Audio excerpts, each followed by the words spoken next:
Hey everybody, welcome to Five Features. Today we got a really special guest. We got Rahlir, Hollis-Jefferson of Temple. Rahlir, thanks for joining us, man. How you doing? I'm doing well. Doing well. I just was telling you, I appreciate you for having me. Yeah, where you at now? You back home now? Or you still overseas? I'm still overseas, currently in Hungary. Okay. How's life treating you over there? It's doing all right. It's recently started to snow, and I think it started to snow back home too. So Yeah, about the same as home would be, weather-wise, anyway. gotcha. So before we start sort of getting into your career as a Temple player and a pro player, I don't know if you saw, the new Big Five Classic they were doing at the Wells Fargo Center this year, and a new thing they're doing for the Big Five. But what are your sort of general thoughts when you were at Temple or even now about like the Big Five in general and like the league and some of those games, those matchups you guys had? Man, the Big Five matchups that we used to have when I was there was great. I think everybody really wanted to make sure they beat Nova at the time. I think Nova was like the Oh yeah, main team that everybody wanted to make sure they beat. But the battles from Penn, LaSalle, St. Joe's, those games used to be tough games every time. You go into Hagen Arena against St. Joe's, you know you're in for a long night. Battles with LaSalle used to always, go down to the roll up. wire to become be a good game. Playing at the Palestra against Penn, those games used to get really loud, and the Palestra has a historic element to it, so it was always fun. Yeah, well, you'd be surprised to know if you're not following that Villanova lost every game this year in the Big Five, and they actually became in last place, even behind Drexel, who's new to the Big Five this year. So no one was really expecting to see that one. Wow, yeah, that is surprising. uh, Now that is surprising. I actually got a chance to see the Villanova guys playing this summer when I was preparing for the TBT with Khalif Wyatt's team, Yeah. and those guys were playing pretty well.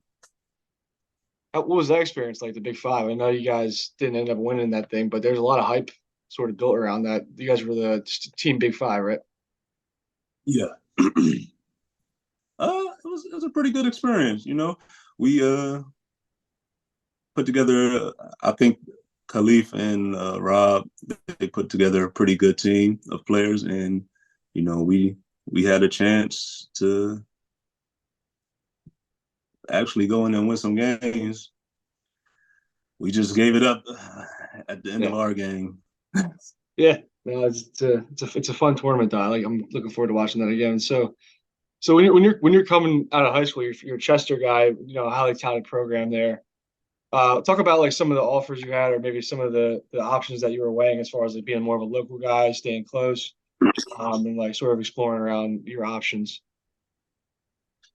Oh man, the options I had coming out, I think I had.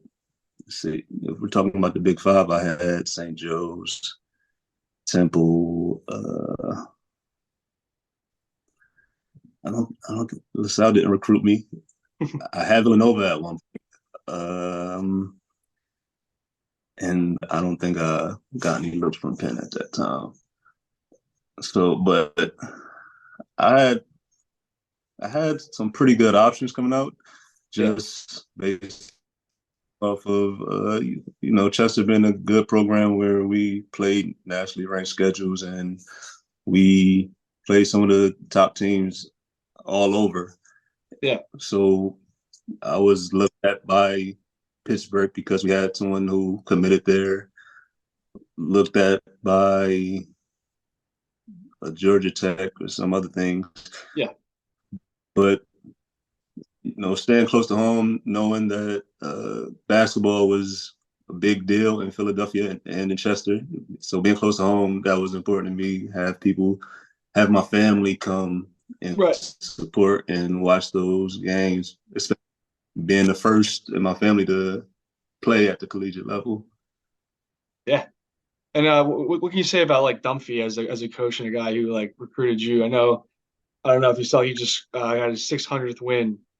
Now he's with LaSalle now. So lots changed since you've been in the Oh, Big Five. But no, Coach Coach Dunphy has always been a good guy, and that's what mainly drew me to going to Temple. Like when he was recruiting him and Coach Duke, you know, they were just great guys, and that's what I was looking for. Great people to that embrace me, embrace my family, where I come from, and everything. And that was very important. He was a great guy, great teacher. He is a great guy, a great teacher, and I still stay in contact with him when I can, when he's not too busy or when I have free time. So, is it true? Shiz said that he does push-ups with the team. Is that true? man, Coach will do push-ups with the team, or he'll do them without the team. His thing is always getting better every day. You Oh, know, like got to be strong in this game, and he's one of those guys who's going to show you he can be strong too. He can get out there and do push-ups, do the wall sits with us, and he just got fired up. So that was his thing. He was going to do something to show that he's passionate about the game, whether it's working out, watching, studying a lot of film and whatnot. But yeah, yeah, coach, we got to it. absolutely. Do you have a favorite like memory of Temple, whether it's a game or just a certain game that stood out to you as like, man, this is a great program. This is a great season we got here. I mean, there was uh, several times where we played in some big games that made me like, man, this is awesome. Yeah, To see, I know my freshman year, this is with Ryan Brooks as a senior and Louis Guzman as our senior leaders. We played Villanova at Temple, and I'm in the game late as a freshman, and I I make a heads up play. We get the ball somehow. I forget the exact play, but yeah. we get a loose ball or something, and I end up calling the timeout at a crucial moment, and we ended up winning the game. And I think Villanova at the time was ranked probably like number 3 or something. And Is there a storm court? They stormed the court. of, of course, You have to. I guess a lot of I think you take a path that a lot of guys that I've spoken to in the Big Five take with the G League route and also the European circuit. Talk mm-hmm. about the G League from guys that I've heard. There's certain things about the G League that they don't really necessarily like in the sense that guys, everyone in that G League is trying to get to that next level, so they're trying to score as much as possible.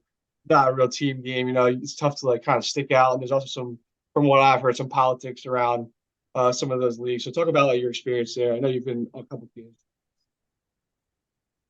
I think everything you said has truth to it. Like, it's Yeah, going to have some politics to some things. Some guys are on teams that have guys who are just going to be jacking up shots. yeah, But I think it's the G League experience is really cool because you get to play in systems that are directly connected to where you're trying to get to, where most guys are trying to get to ultimately the NBA. Most teams have their own facilities now, so that gives guys the opportunity to get in the gym with the coaches, if that like work on their game, be close with the NBA and see how those teams are operating, see how they can get in to these organizations and fill a role that you're most likely going to be filling coming from the G League. So I think it's cool from in that sense. So yeah, yeah, I mean, because early on, when I originally went to the G League, it was the D League, and I think most teams they were practicing out of. I mean, practicing or playing in gyms that weren't necessarily their own. Yeah. So it was a lot of moving pieces that you had to navigate around. And I think now it's gotten better to the point where most teams are funneling Yeah. funds to their farm teams, basically, so they can have some type of experience that allows them to try to grow as a player. Yeah. Yeah. It seems like there's a lot more like interaction as far as like the two-way guys who are like bringing up from the G League and they're playing on both teams and stuff. So it seems like it's a lot more integrated now than maybe it was before. So you played, in the European circuit as well, and I think one of the first places you played is Luxembourg, right? And I didn't even know that was a country until I looked up your thing. I don't know about you. Be honest, I don't know. Yeah, no, I didn't. Honestly, I didn't know much in the geographical sense about Europe at Yeah, all until I got out of college. So right. Luxembourg was, I started doing research about it once I heard about it. So it's one of the smallest countries, but it was also one of the wealthiest countries. So I was just in I was just in shock when I was doing some of the research about where it was at, what it was close to, what it offered. But no, it was a cool experience going there, playing for that team, and playing for. I actually got to play for an American coach that year because he was the one who found me and offered me the job. Nice. So what do you think what's like the worst? What's the best part about playing in Europe, and what's the worst part? Like what's like one thing that you love about the experience, and one thing that you're not so big a fan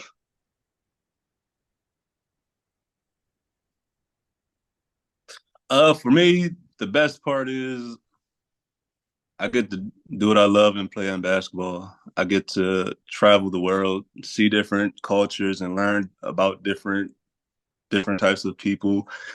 And the toughest part is being away from family. Honestly, see, I'm married with children, so being away from my family is the most difficult part for me.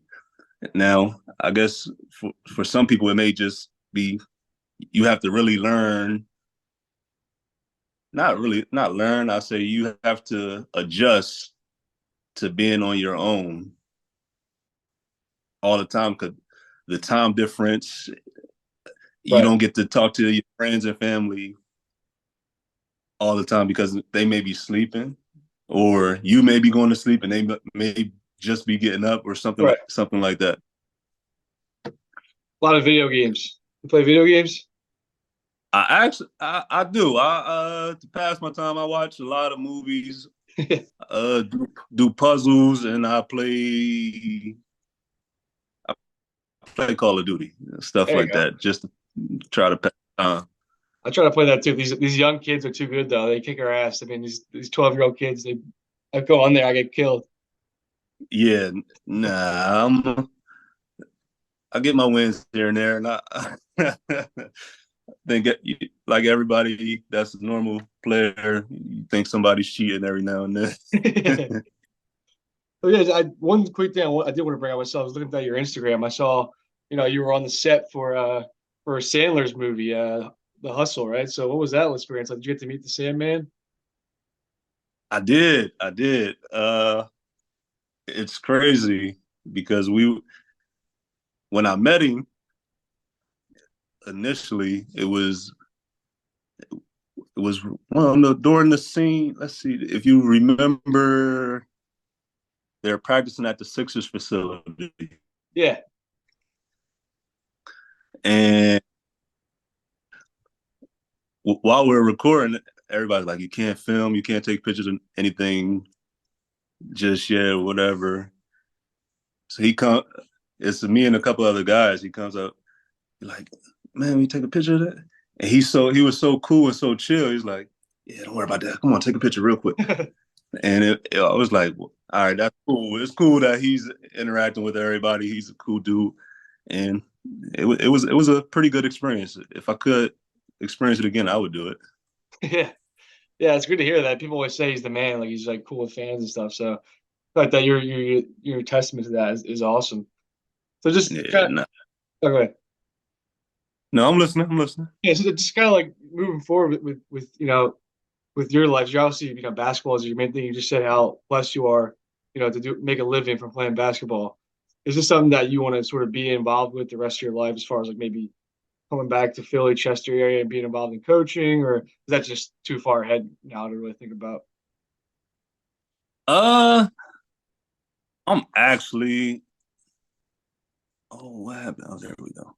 Actually, I, I'm definitely going to consider coaching as a career after basketball because I mean I'm a competitive dude, and once I stop bouncing the basketball, am probably still going to want to be a part of the competitive atmosphere, and I still love learning about the game. And even when I'm home during the summers, I teach young guys uh, basketball. I go into the gym, and I was a coach.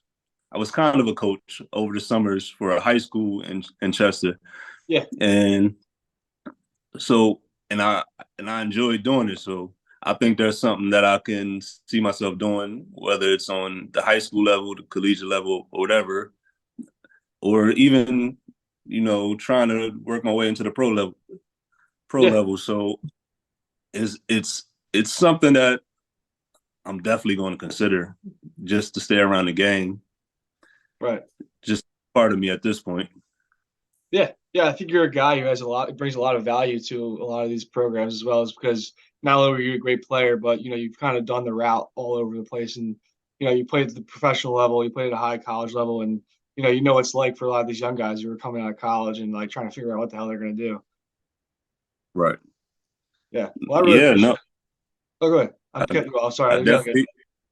No, it's all right. It's all right. No, I definitely have my experience, and if I'm able to help somebody on their journey, along their journey, I think I think it's something that I really would enjoy doing. Like grab grab some players and just help them along their way if they ever need any advice or whatever. Yeah, So absolutely. Well, I really appreciate you coming on and talking a little about what's going on with you, and we're definitely rooting for you. I'll try to catch some of these games you're playing and tell people what you're up to now as far as the league you're in and sort of what's on the horizon for you. uh there's I'm playing in Hungary, the top league in Hungary, in Orosline. That's the name of the town I'm in. And How's the food? the food's pretty good. Yeah, I have complaints about the food over here. yeah, Um, it's really, I'm in a small town where they really enjoy basketball, and the gym is always loud. They're banging on drums, yelling the entire game, and it's just a fun atmosphere, and I absolutely enjoy it. smoke bomb. Uh, They got so like smoke it's bombs and fun. stuff. I didn't hear that. Say that again. They got like smoke bombs and stuff. I see at some of those games, like the smoke coming out, like the fans. That See, I want to experience that. That sounds like super cool. I Yeah, haven't experienced, but I think that's in some of the EuroLeague teams or who get to experience that and have the 40,000 fans just up jumping and yelling the entire game. yeah. No, it looks awesome. But yeah, this experience is cool. Uh, yeah. So I'm here at the moment. I'm actually trying to see if I can find my way into Asia with my brother at some point Yeah, and get over there with him. that'd be awesome. So it would, we talked about years ago. We talked about playing together as pros or whatnot, and we if we have an opportunity, we're trying to make it reality, like as we speak, actually. What kind So, of relationship have you and Rondé sort of continued on as you guys went through your own careers? uh, regular, typical. I think we've grown closer over the years, especially during our time in Europe. We've because we've had to be on the same time in the same time zone, and most people back home, like I said, are sleeping or waking up, but we're on the same time zone and we're able to talk to each other more, be communicate Yeah, with each other more than we usually do, just because we have us in the same time zone basically. So you it's guys are going through the it's same thing. yeah. So it's been really really cool growing our brothership as adults. You know? Yeah, that's awesome, man. And I really appreciate you coming on, and I wish you like the best of success, with your career going forward as a player. And like I said, I have high aspirations for you as a guy to come, back to this area and then be a big, great coach someday. Oh man, I appreciate that, and hopefully can make that happen someday. Absolutely. Well, have a great time. Enjoy, the rest of your day. And I really appreciate it again. Thanks a lot. All right, thank you. Have a good one.